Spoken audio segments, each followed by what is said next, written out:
Hey, I'm Matt. This is the 10-Minute Bible Hour, and if you are here without having watched the first half of this interview, I would strongly recommend that you go and watch the first half of this interview with Karen Jobes, because it's super important stuff about the logistics of how Bible translation happens, and she's fun, and it's interesting, and it's great, and you're going to love it. If you are just the kind of person who really likes to do things the difficult way, and you don't want to watch the first half, we can still get along. You're really going to enjoy the second half of this video as we get into some of the more controversial, touchy stuff that has to do with Bible translation. I think you're going to have a lot of fun with it. I'm going to shut up so we can get to the conversation. The group that I run into the most on the internet, I'm guessing your experience is the same, that gets grumpy about modern translations are those who feel there's something really unique about the 5 or 6 manuscripts that Erasmus got his hands on in the late 15th century, and they got passed down to the committee on the King James Bible. What's your outlook on the role and the value of the King James Version in modern society? And I don't know, what do you make of those critiques that you get from that crowd? Mm-hmm. Well, the King James Version is a monumental artifact in the history of Bible translation, in the history of the English language. It's enormously important historically. I don't think it's the best translation to use, first of all, because there's so many words in it and the syntax is so difficult to read. Even the New King James I find pretty tough going. Mm-hmm. But a bigger issue for me as a biblical scholar is that we want to have confidence in the Word of God, and that means translating from the best available manuscripts. And it's just demonstrably proven that there are better manuscripts to work from than what Erasmus had available to him at that moment in history. I think Erasmus would agree with you. I suspect he would. He was a biblical scholar and he a textual critic in some very loose sense, and I think he would understand that issue. How often do you guys get into the text criticism side of things yourself? Are you actually putting copies of new manuscript evidence that's coming out at any given time? Do you have that on the desk in front of you? Are you doing that work yourself, or are other people doing the work, and are you working primarily off of like a Greek New Testament reader's edition?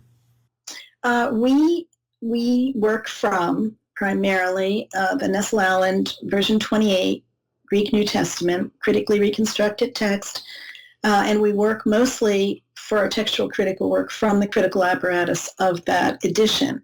Okay. There have been and are members of the committee who have expertise in particular manuscripts or textual criticism, and we certainly rely on that.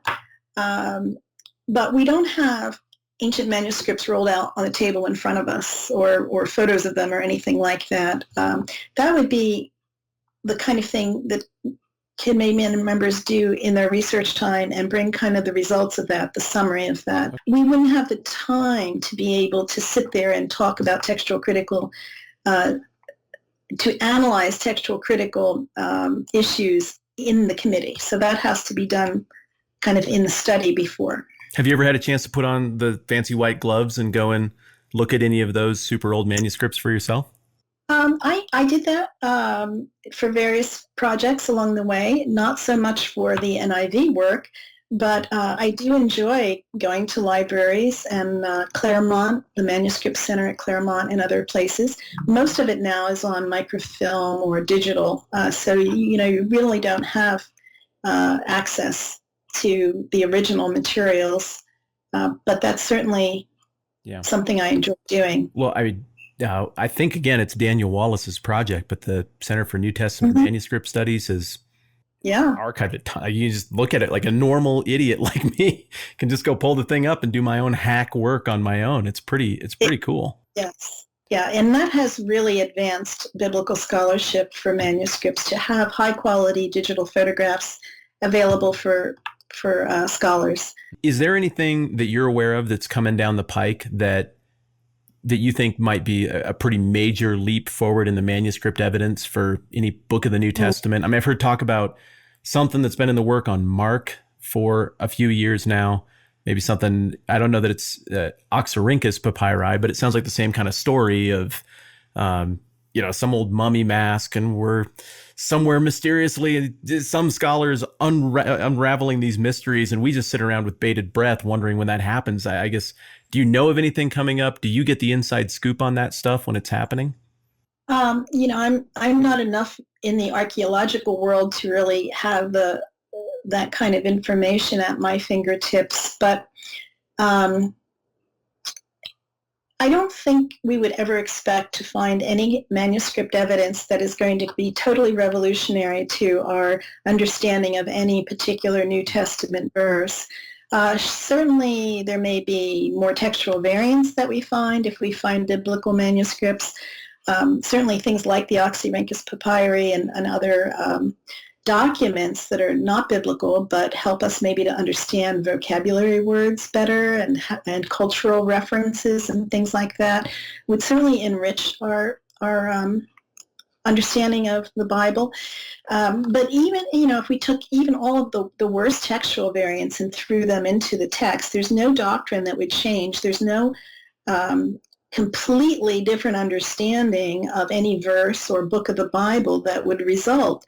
And so even though, I get excited about archaeological textual discoveries, and it would be wonderful if we have more of those, I'm not looking to it to, revolutionize our understanding of Scripture. I see that the same way. I mean, we're talking about, it's not like we lack a sufficient data set Exactly. for text criticism. What are we at now? 26,000 and change pre-printing press manuscripts? Well, I don't know what the current number is, but there are thousands of them. And when you compare that to manuscripts of Aristotle or Herodotus or any of the classical texts, where we have maybe a few, you can count on one hand the number of manuscripts for most ancient writers. And then we have thousands, literally, of New Testament texts. We can have such confidence in the textual base of the Bible, and particularly in the New Testament. If we have any confidence in what we read in translations of Aristotle or Herodotus or Plutarch or any of those, then we can have so much more confidence in the text of the New Testament.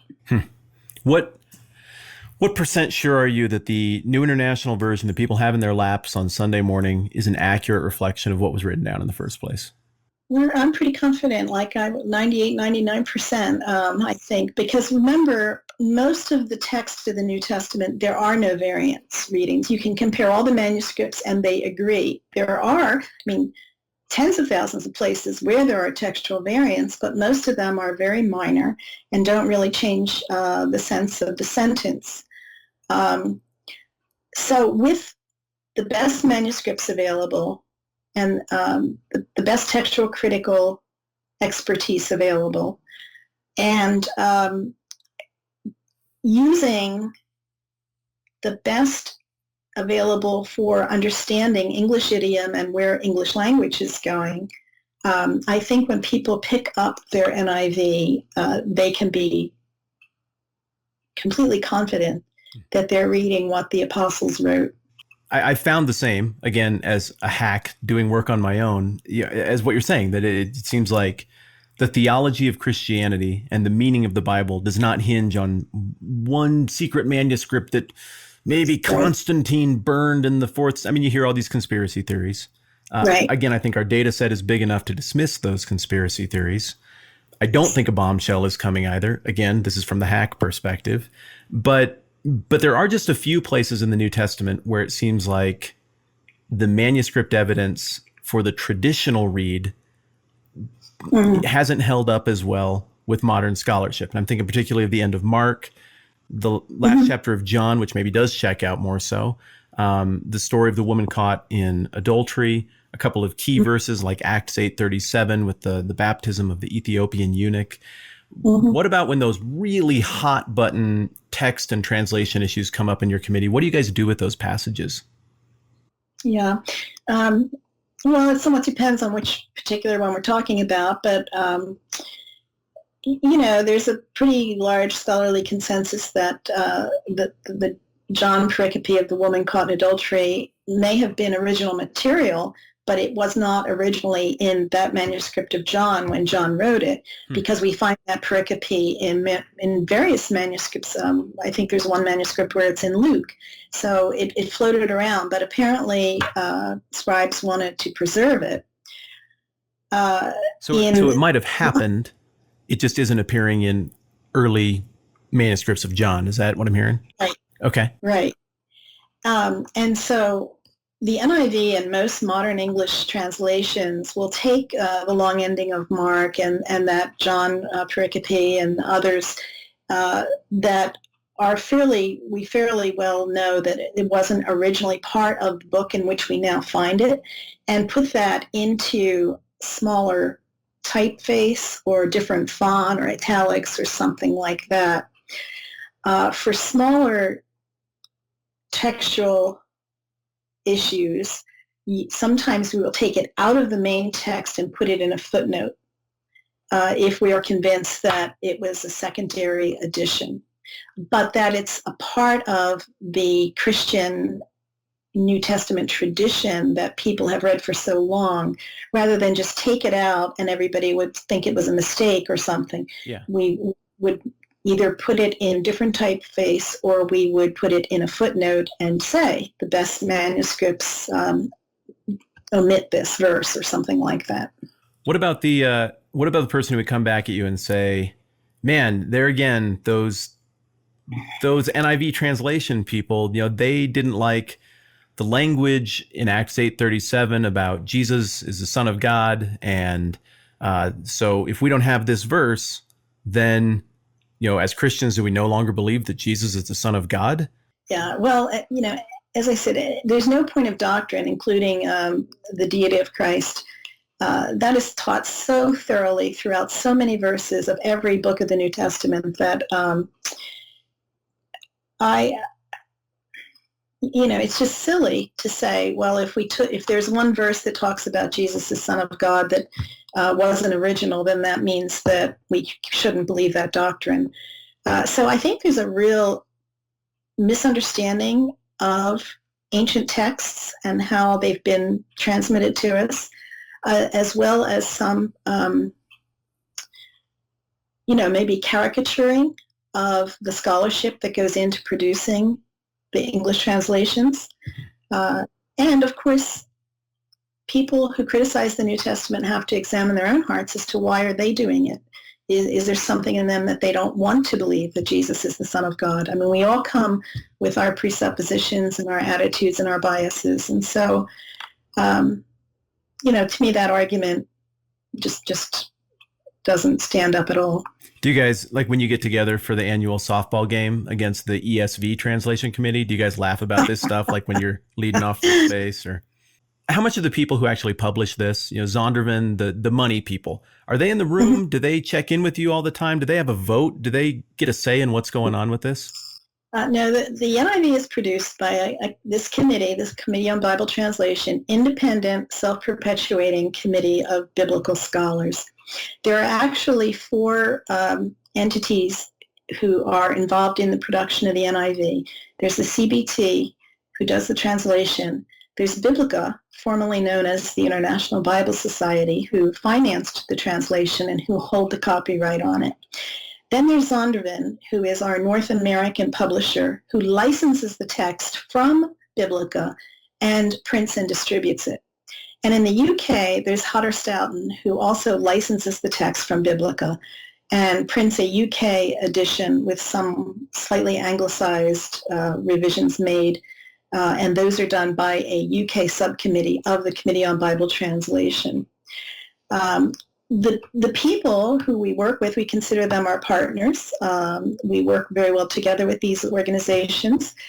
They will come to our meetings just as an opportunity to share what's going on in the world of Bible publishing, how the NIV is doing in sales and things like that.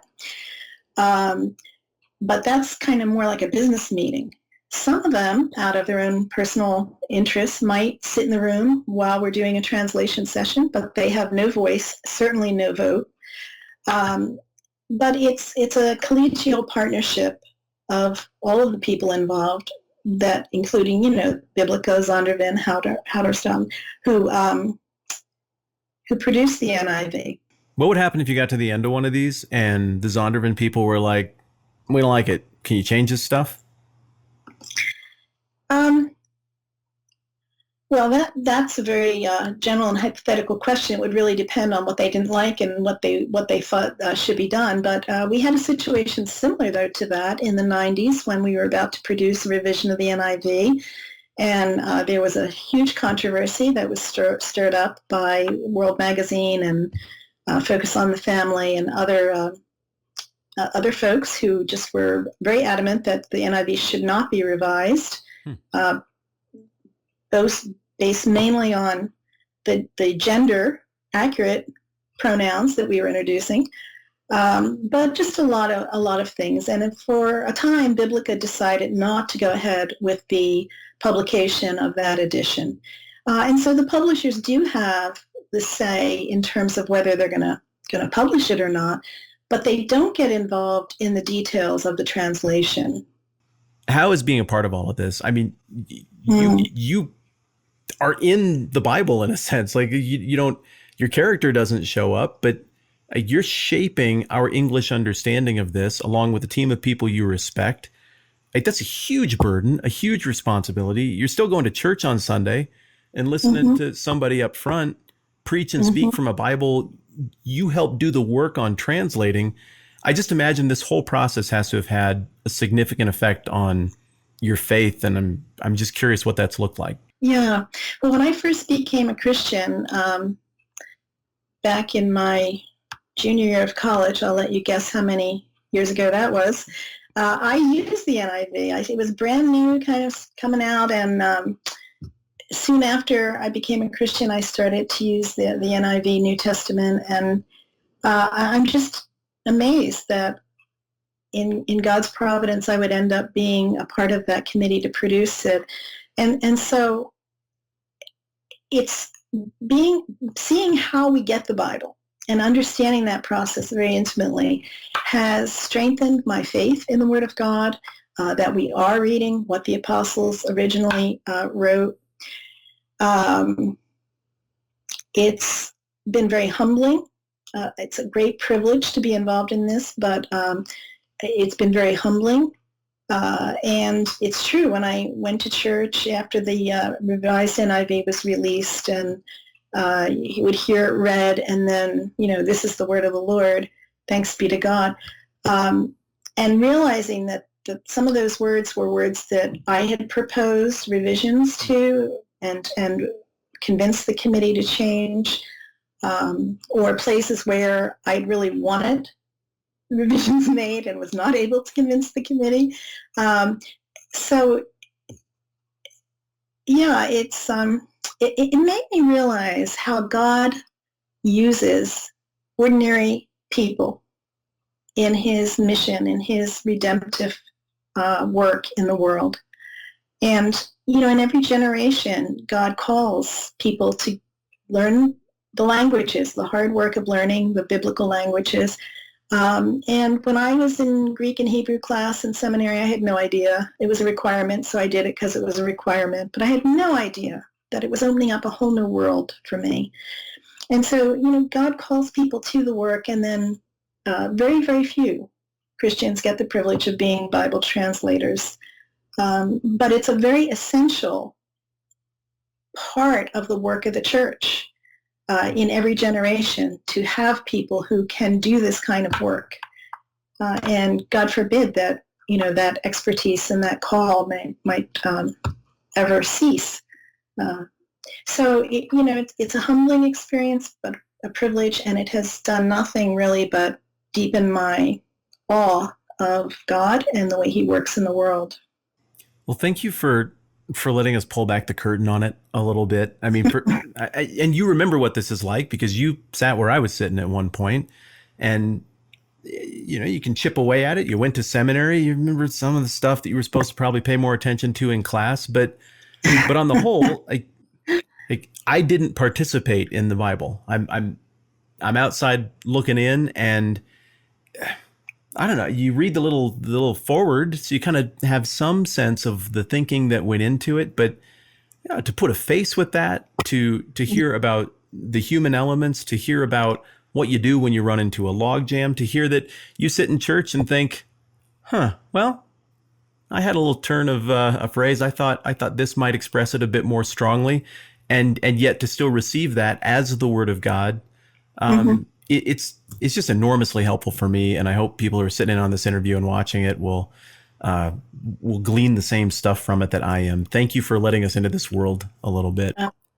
Thank you for the honor of being interviewed, and it's been a pleasure, Matt. Well, thank you very much. One thing before I let you go, I want to talk about your content, because people are going to see this and they're going to want to know what else you do. Again, I mentioned earlier, this was your Esther work was an extension of your PhD thesis or dissertation. Is that correct? Yes, although my commentary on Esther is based on the NIV English text. Okay, so your commentary on Esther, which is part of the New International Version Application Commentary Series, the NIVAC series, right, was my first exposure to your work. I mentioned earlier in this interview, just a crucially important, the most important commentary I've ever read. I wildly appreciate it. Wow. To my viewers, if you have never read a commentary, for most of them, like, they're trying and they're useful, but they're for scholars. This is useful for scholars, but it will get you into this world and it'll help you understand the Bible, not just Esther. Get this commentary on Esther, study through the book, life-changing stuff. But also, you've done work on 1st, 2nd, and 3rd John. Yes, that's in Zondervan's exegetical commentary on the New Testament series. And you have an edition in the Baker commentary series as well? On 1 Peter, Baker's exegetical commentary on the New Testament. So, yes, and that's I do not remember the title. I'm embarrassed, but you did work on Hebrews and the general epistles as well. Yeah, that's not a commentary, but a textbook, or it's not a verse-by-verse commentary on those books, but more on the background and theology of Hebrews and the general epistles, and that's in Letters to the Church, published by Zondervan. Okay.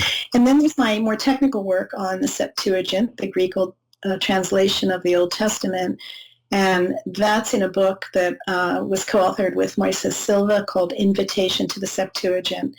But that's a more specialized area of biblical studies. But some of your viewers may be interested in that. It sounds fun. And in general, if people want to keep track of what you're working on, what you have coming out next, how do they keep tabs on you? I have a website, KarenJobes.com, and I usually try to keep people informed where I'm speaking or what I'm writing. I'll probably post a link to this on my website if that's okay with you. Yep. And so that's a good place to kind of keep tabs on me. Okay. Well, you've played a big role in my life. I thank you so much for being a part of this, and it's just an absolute treat to process this out together. Look forward to bugging you sometime in the future. Okay. Thank you, Matt. All right. Thanks, Karen. Here's what I love about what you just saw. That pulls the curtain back on what could be a very mysterious process over something that is wildly important. I mean, if we're talking about a document that holds itself out as being from God, as being the thing that contains answers and explanations about our Maker and the point of life and what happens after death, I mean, that's crucial stuff. I know that not everybody who picks it up is going to think it's credible or believe in everything it says, but it self-purports to be wildly important, and a whole lot of people think it is. So it's amazing to demystify the process through a conversation like that and get a sense of how something like this actually happens so that we can figure out how to wrap our brain around it or what we need to do with it as individuals. So I hope you had as much fun as I did. We've got a ton more to talk about in terms of the nuts and bolts of the Bible and the actual content of the thing. We're headed back that direction as well. So thanks a billion for being here. If you like what's going on, I'd welcome your subscription. If you're not a subscriber to things, that is totally cool too. Either way, I'm just glad you're here. Thanks for being a part. I'm Matt. It's a 10-minute Bible hour. We'll see you soon.